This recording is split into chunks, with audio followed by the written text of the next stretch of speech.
साहित्यलक्षण काव्य नाटक कथा चंपू समालोकने वायासं वितनोषि बालिसमुधा किं नम्रवक्त्राम्बुज भक्त्याराधय मन्त्रराजमहसा तेनानिशं भारतीम् येन त्वं कवितावितान सविता द्वैतप्रबुद्धायसे।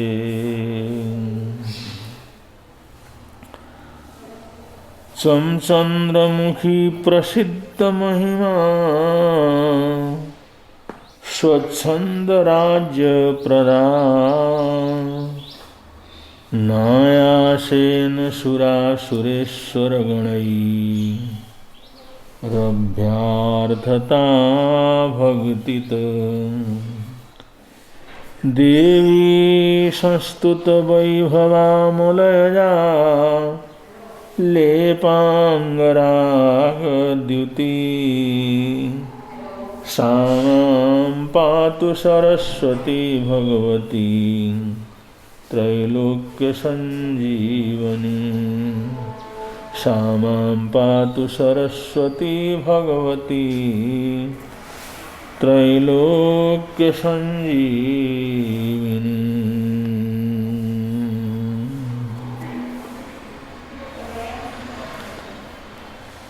मोहगार समाबुद्धा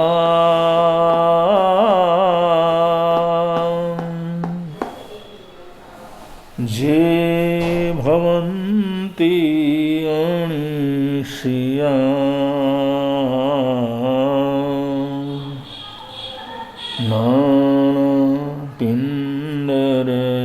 नानापिण्डरयादन्ता तेन मुच्यन्ति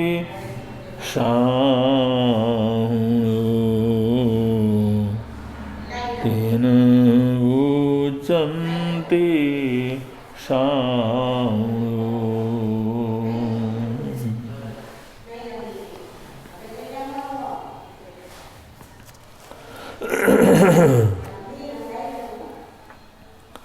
अरहत वाणी में अरहत आगम के प्रकाश में सज्जनों श्रेष्ठजनों साधु और श्रमणों का परिचय देते हुए कहा गया है, क्योंकि सज्जनता, श्रेष्ठता, साधुता, श्रमणत्व, संयमशीलता एक ही उस अच्छाई के अलग अलग नाम हैं। एक ही जीवन की अच्छाई की अलग अलग स्थितियां हैं जो मानव जीवन को उच्चतर और उच्चतम बनाने वाली होती हैं। तो कहते हैं मोहुगार समा बुद्धा, जो पंडित पुरुष हैं, जो श्रमण हैं, साधु हैं, सन्यासी हैं, सज्जन हैं, इसमें संयम ग्रहण करने वाले साधु पुरुष भी आ जाते हैं और गृहस्थ जीवन में रहते हुए साधुता का पालन करने वाले लोग भी रहते हैं, क्योंकि भाव से साधु तो कहीं भी रह सकता है, किसी भी वेश में रह सकता है, किसी भी स्थान में रह सकता है। साधुता के लिए किसी भाषा का प्रतिबंध नहीं है, किसी देश का प्रतिबंध नहीं है, किसी संस्कृति का प्रतिबंध नहीं है, और किसी भी रूप आदि का प्रतिबंध नहीं है। कोई एक ही पहचान में बंधी हुई चीज नहीं है। ये साधुता तो कहीं पर भी घटित हो सकती है।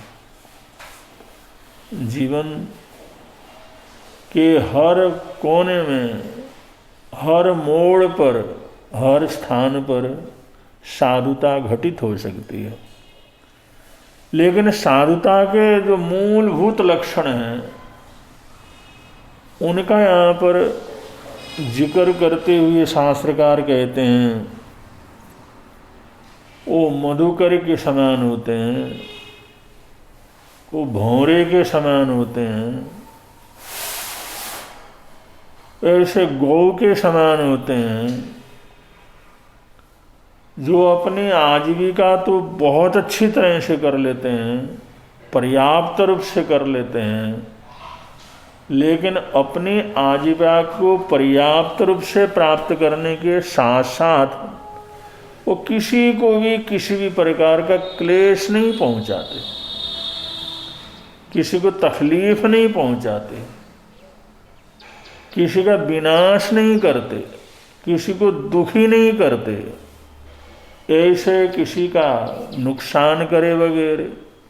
किसी को तकलीफ पहुंचाए बगैर, किसी को परेशान करे बिना स्वयं अपनी सभी जरूरतों को, सभी आवश्यकताओं को समग्र रूप से, पर्याप्त रूप से प्राप्त करने का जो अभ्यास है, जो भाव है, ऐसा पुरुषार्थ है, ये साधुता का, श्रेष्ठता का, सज्जन पुरुषों का सबसे पहला लक्षण है कि अपनी आजीविका के लिए किसी को तकलीफ नहीं देते, अपनी आजीविका के लिए किसी का विनाश नहीं करते। बहुत से लोग मनुष्य के विनाश को ही विनाश समझते हैं, लेकिन ऐसा नहीं है। प्रकृति का विनाश करना, समाज का विनाश करना, धार्मिक मान्यताओं का विनाश करना, या किसी भी प्रकार की अशांत वातावरण पैदा करना, ये सब भी उसी के अंतर्गत आता है। तो जो भी सज्जन पुरुष होगा, श्रेष्ठ गृहस्थ होगा, गृहस्थ में रहने वाला व्यक्ति, अगर उसके जीवन में साधुत्व होगा, श्रवणत्व होगा, या वीतराग साधना के प्रति उसके मन में श्रद्धा होगी, तो संसार में रहते हुए, परिवार का पालन पोषण करते हुए, उस देश की राजनीतिक स्थिति में जीते हुए, सामाजिक वातावरण में रहते हुए भी वो अपनी आजीविका, अपनी ज़रूरत, अपनी आवश्यकताएं इतने सहज रूप में प्राप्त करता है, इतने अच्छी तरह से प्राप्त करता है कि उसके लिए किसी को तकलीफ नहीं देता। ये साधुता, श्रेष्ठता का सबसे पहला लक्षण है, अपनी आवश्यकता के लिए किसी को तकलीफ नहीं देना, ऐसी जीविका अपनाना, ऐसा काम अपनाना, ऐसा काम कारोबार करना जिससे अपने को भी लाभ हो और किसी को भी हानि न हो, ऐसा सोच, ऐसी वृत्ति, ऐसी मानसिकता और ऐसा जीवन जीने का जो संकल्प है, ये श्रेष्ठ पुरुषों का सबसे पहला लक्षण है। आगे शास्त्रकार कहते हैं बुद्धा, माने वो बुद्ध होते हैं, दूरदृष्टि उनकी रहती है कि ये करेंगे तो इसका परिणाम ये होगा, अगर ऐसा करेंगे तो इसका परिणाम ऐसा हो सकता है। अगर इतनी बुद्धि नहीं है, इतनी दूरदर्शिता नहीं है, ऐसे अपने ही काम का परिणाम क्या होगा ये भी अनुभव नहीं है, इसका भी अनुमान नहीं है, तो वो लोग तो किस तरह से निश्चय कर सकेंगे कि मैं जो कुछ कर रहा हूँ इससे किसी को तकलीफ नहीं पहुँचेगी। तो ये ऐसी वृत्ति को धारण करने के लिए उसके अंदर बुद्धत्व का होना, समझ का होना, दूरदर्शिता का होना, दूर तक उसके परिणाम को समझने वाला होना भी आवश्यक है। तो इसलिए साधुता की वृत्ति जीवन के अंदर धारण करने के लिए उसके जीवन में बुद्धत्व, बुद्धा माने समझदारी होना बहुत जरूरी है। जो समझदार है, जो दूरदृष्टि रखने वाला है, जो अपने कार्यकलाप के परिणाम क्या होगा इसको भी आज ही जानता समझता है, ऐसा समझदार व्यक्ति वही अहिंसक जीवन वृत्ति को जीवन में धारण कर सकता है। इसलिए एक दूसरा उसका लक्षण है। और ते भवंती अनिश्या माने ऐसे सज्जन पुरुष जो होते हैं, साधु पुरुष जो होते हैं, वो किसी के आश्रित नहीं रहते, वो जो अनाश्रित रहते हैं, स्वावलंबन में रहते हैं। वो इस तरह का अपना जीवन बनाते हैं, ऐसी जीवनचर्या बना लेते हैं जिससे किसी की सहारे की जरूरत न पड़े। और कभी ऐसा पड़े वो बात अलग है, कुछ कर्मोदय वगैरह आए वो बात अलग है, या शरीर अशक्तता के कारण किसी का सहयोग लेना पड़े, ये तो सामाजिक व्यवस्था है। लेकिन सज्जन पुरुष ये सोचता है कि मैं किसी की आधीनता के अंदर न रहूं, मैं परवश होकर के न रहूं। परवशता से सज्जन पुरुष हमेशा अपने को दूर बनाए रखने का प्रयत्न करते हैं। लंबी आयु हो जाती है, लेकिन वो यही प्रार्थना करते हैं, हे प्रभु मेरी कितनी भी लंबी आयु हो और कितना भी अशक्त मेरा शरीर न हो जाए, लेकिन मैं किसी परवशता के अंदर न रहूं, स्ववश के अंदर ही रहूं, स्वावलंबन के अंदर रहूं। अपना कार्य, अपनी जरूरत, अपनी आवश्यकता, उसको मैं अपने आप में समग्र रूप से पूरा करने में समर्थ रहूं, ऐसी प्रार्थना करीबन सभी धर्मात्मा लोग करते हैं। जो भी वास्तव में धर्मात्मा हैं, वास्तव में साधु पुरुष हैं, वास्तव में जिन्होंने संसार कल्याण की भावना को मन के अंदर संजोया है, जो अपने किसी भी वृत्ति से, किसी भी आजीविका से किसी को तकलीफ नहीं पहुंचाते, ऐसे लोगों में अनाश्रितता की भावना, स्वावलंबन का बोध ये हमेशा हमेशा रहता है कि मैं हमेशा ही स्वावलंबन रहूं, हमेशा चलता फिरता रहूं, हमेशा अपना काम अपने आप कर सकूं, अपने काम के लिए किसी की तरफ भी देखने की मुझे ज़रूरत न पड़े, किसी की सहारे की ज़रूरत न पड़े, किसी भी परतंत्रता मेरे जीवन के अंदर न आए। ये भाव और ये विचार और ऐसी जीवनचर्या को चरने वाला वो सज्जन पुरुष होता है। इसलिए सज्जन पुरुष ऐसी कोई चीज़ नहीं खाता जिससे बीमार होकर के परतंत्र होने लगे, ऐसा कोई काम नहीं करता उस काम को करने से परतंत्रता अनुभव करना पड़े, किसी की आधीनता को स्वीकार करना पड़े। ऐसा कोई खर्च नहीं करता, ऐसी फिजूल नहीं खर्च करता जिससे दूसरे से लेकर के कर्जदार बन करके रहना पड़े। वो सोचता जितना मैं कर सकता हूँ उतना ही मैंने करना है, जितनी मेरी हैसियत है उतना ही मैंने करना है, अपनी हैसियत से ज़्यादा किसी से लेकर के मैंने करना नहीं है, क्योंकि कर्ज लेकर के मैंने मरना नहीं है, मैं किसी का कर्जदार मैंने नहीं होना है, मैंने स्वावलंबन जीवन जीना है। उसमें जो ज़रूरत है तो उसको कर लेता है और ज़रूरत नहीं है तो ऐसे अनावश्यक जितने भी काम हैं उन सबको बड़े आराम से छोड़ देता है। खाने के लिए ज़रूरत है, भूख को शांत करने के लिए ज़रूरत है, भोजन की एक बार उसको आवश्यकता है या 2 बार आवश्यकता है, 3 बार आवश्यकता ले लेता है, लेकिन उस भोजन में ऐसी कोई प्रवृत्ति नहीं लाता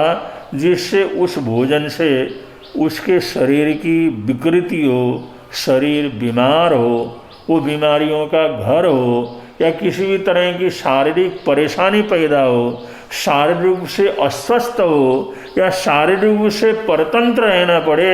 ऐसा भोजन पानी भी ग्रहण नहीं करता। अब इतना विवेक जो रखेगा वो बुद्ध पुरुष ही होगा, वो समझदारी होगा, साधु पुरुष ही होगा। साधु पुरुष हुए बगैर तो इस प्रकार का सोच और इस प्रकार के विचार और ऐसा पुरुषार्थ जीवन के अंदर कभी घटित हो ही नहीं सकता। तो इस प्रकार स्वावलंबन की वृत्ति जीवन के अंदर रखना। हमने जितने भी ऐसे महापुरुष देखे जिन्होंने जीवन में सबकी सेवा की है, सबके लिए जीवन को लगाया है, अपने जीवन की आहुतियाँ दी हैं, जीवन की सारी शक्तियाँ परोपकार के लिए लगाया है, लेकिन फिर भी वो किसी भी समाज के ऊपर बोझ बनना नहीं चाहते। समाज के ऊपर क्या, अपने परिवार के ऊपर भी बोझ बनना नहीं चाहते। जिस परिवार के लिए उन्होंने सारा समय लगाया, सारा पैसा लगाया, सारी सोच लगा दी, सारा जीवन जिस परिवार के लिए लगाया, ऐसे सज्जन पुरुष भी उस परिवार की परतंत्रता को धारण करना पड़े ऐसा उनकी इच्छा नहीं होती। वो सोचते हैं ठीक है हमने जो करना था कर लिया, लेकिन हमारा जीवन ऐसा रहना चाहिए, हम अपने परिवार के ऊपर भी बोझ न बने, अपने परिवार के आश्रित रहने की जरूरत न पड़े, स्वावलंबी जीवन जी सकें। ऐसे सोच से चलने वाला व्यक्ति ऑटोमेटिक उसकी जीवनचर्या अपने आप बदल जाती है, उसका खाने पीने का संयम अपने आप आ जाता है, उसके जीवन के अंदर बहुत से कार्यों के अंदर संयमपना खुद आ जाता है, उसको कुछ परिश्रम करने की ज़रूरत नहीं है, क्योंकि ये सोचता है, ये उसकी बुद्धत्व रहता है, ये उसकी समझदारी रहती है, भाई कौन सा कार्य करने से इसका परिणाम गलत होगा और कौन सा कार्य करने से इसका परिणाम सही होगा, ये बराबर उसके समझ में आता है। इसलिए उसकी जीवनचर्या अपने आप बदलती चली जाती है, उसको टोकना नहीं पड़ता, उसको रोकना नहीं पड़ता, उसके ऊपर अनुशासन करने की ज़रूरत नहीं होती, वो स्वानुशासन में आ जाता है। अपने आप जो है अपनी बुद्धि से, अपने समझ से जो नहीं करना है वो कभी नहीं करता, जो नहीं बोलना है वो कभी नहीं बोलता, जो नहीं चलना है वो कभी नहीं चलता, कोई भी कार्य ऐसा नहीं करता जो नहीं करना चाहिए, तो अपने आप अपने ऊपर कंट्रोल करने वाला होता है। इसको कहते हैं आत्मानुशासन, आत्मशासन के अंदर रहना, अपने जीवन के ऊपर अपना ही शासन लागू करना कि हम उस तरह से चलेंगे जिससे किसी भी व्यक्ति को हमारे को टोकने की ज़रूरत न पड़े, हमारे को रोकने की ज़रूरत न पड़े, हमारे को उपदेश देने की ज़रूरत न पड़े, हमारे को समझाने की ज़रूरत न पड़े, हम अपनी समझ से ही ऐसा चलें भाई कोई भी व्यक्ति हमारे ऊपर अधिकार या प्रयोग करने का उसको चांस ही ना मिले। इस प्रकार की सोच सत्पुरुषों की होती है, महापुरुषों की होती है। और ऐसे अनाश्रित जीवन को जीने वाले लोग वास्तव के अंदर वो साधु होते हैं, संत होते हैं। तेण बुच्चन्ति सावणो, ऐसे लोगों को भी तो साधु कहा जाता है। ऐसे अनाश्रित जीवन को जीने वाले लोग, ऐसे स्वावलंबी जीवन को जीने वाले लोग तेण बुच्चन्ति सावणो, ये साधु पुरुष कहलाते हैं। आगे भी शास्त्रकार कहते हैं नाना पिंड रया, माने नाना प्रकार के पिंड में माने भोजन में रत रहते हैं। वो जो है नाना प्रकार के पिंड, अलग अलग घर का जो है भोजन भिक्षाचारी के अंदर ही है, अलग अलग प्रकार के घरों से लाए हुए भोजन से अपनी जीविका को चला लेते हैं। या नाना पिंड रहा, और तरह तरह के जो पिंड हैं, तरह तरह का भोजन है, सभी तरह का भोजन वो जो है संयम पूर्वक ग्रहण करता है। क्योंकि कभी कभी एक ही चीज़ ग्रहण करना, एक ही चीज़ का उपयोग करते रहना, ये शरीर के लिए हानिकारक हो सकता है। या हमारा शरीर है, उस शरीर के अंदर सभी प्रकार के तत्व चाहिए,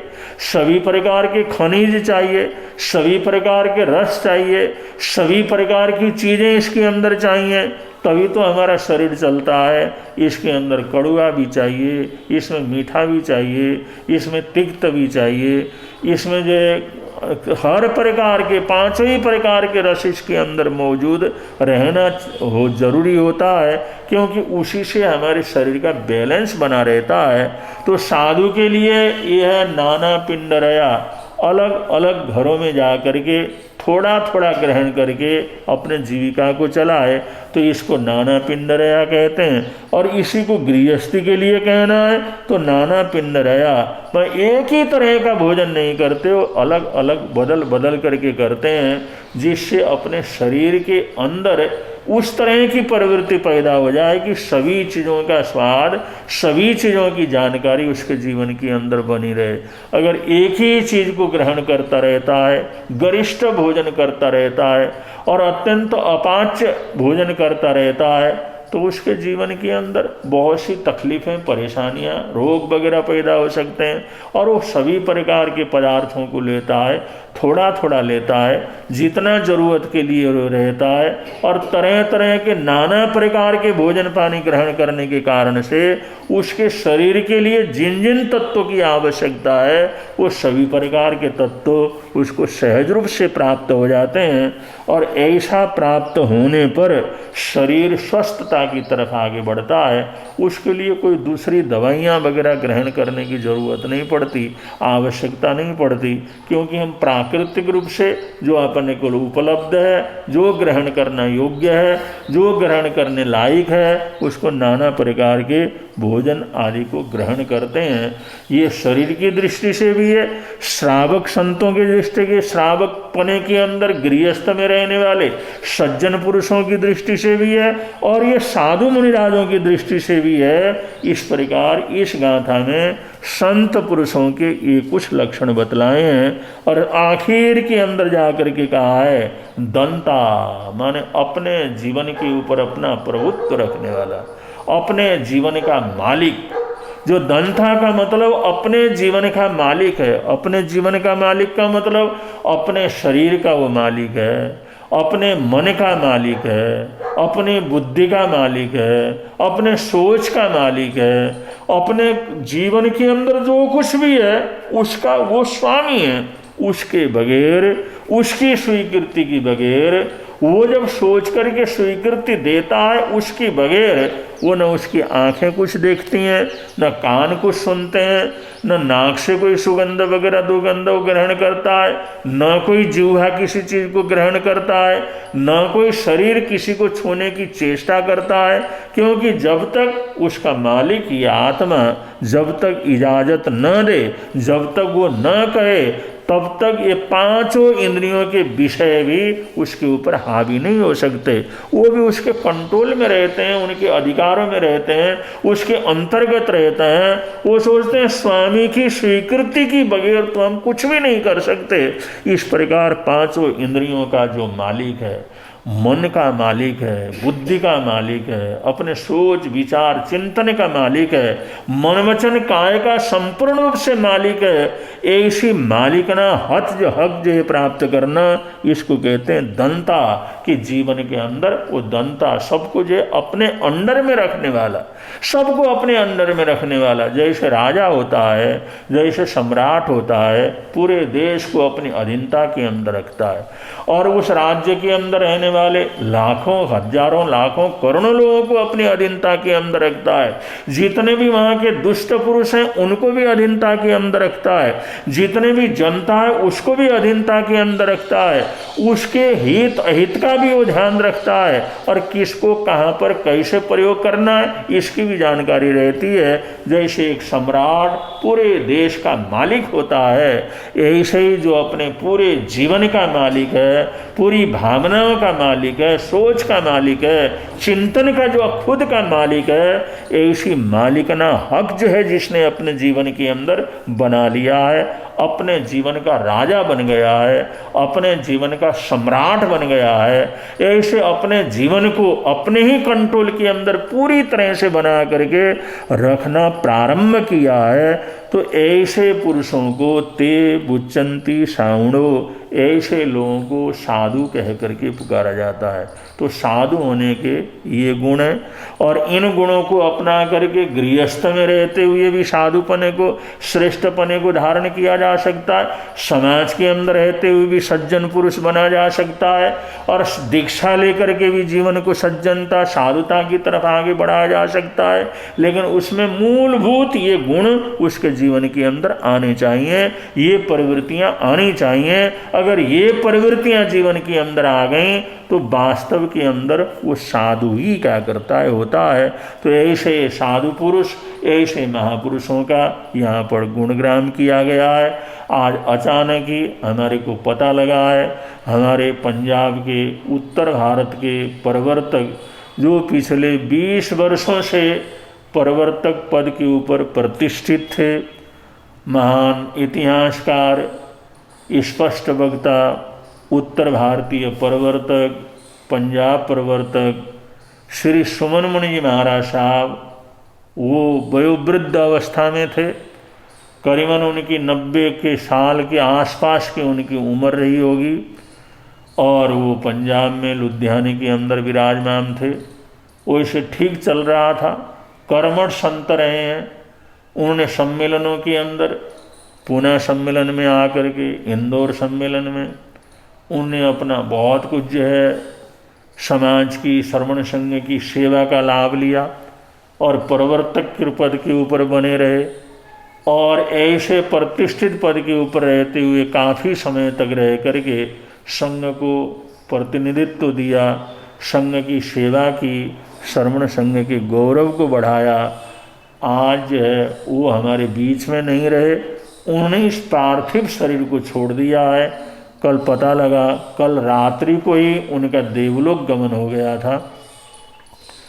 और ये 1-2 दिन से वो स्वास्थ्य अस्वस्थ अवस्था के अंदर थे।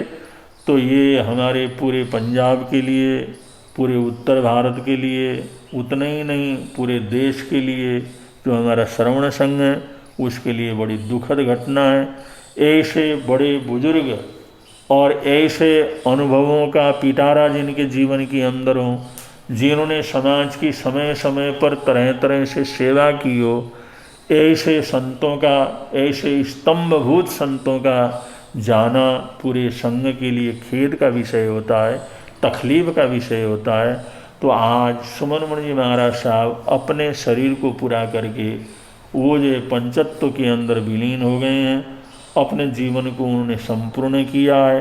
उनकी आत्मा की शांति के लिए वो जहाँ भी रहें सुखद अवस्था के अंदर रहें। हम जो 5 बार नमकार मंत्र पढ़ करके उनको श्रद्धांजलि अर्पित करेंगे। नमो अरिहंताणं, नमो सिद्धाणं, नमो आयरियाणं, नमो वज्रायाणं, नमो लोये सब्बसाऊणं, नमो अरिहंताणं, नमो सिद्धाणं, नमो आयरियाणं, नमो वज्रायाणं, नमो लोये सब्बसाऊणं, नमो अरिहंताणं, नमो सिद्धाणं, नमो आयरियाणं, नमो वज्रायाणं, नमो लोये सब्बसाऊणं, नमो अरिहंताणं, नमो सिद्धाणं, नमो आयरियाणं, नमो वज्रायाणं, नमो लोये सब्बसाऊणं, नमो अरिहंताणं, नमो सिद्धाणं, नमो आयरियाणं, नमो वज्रायाणं, नमो लोये सब्बसाऊणं। येषु पंचणमुकारो सब्बपावपणाशनो, मंगलानं च सब्बेशिं, परमं वै मंगलं, मंगलानं च सब्बेशिं,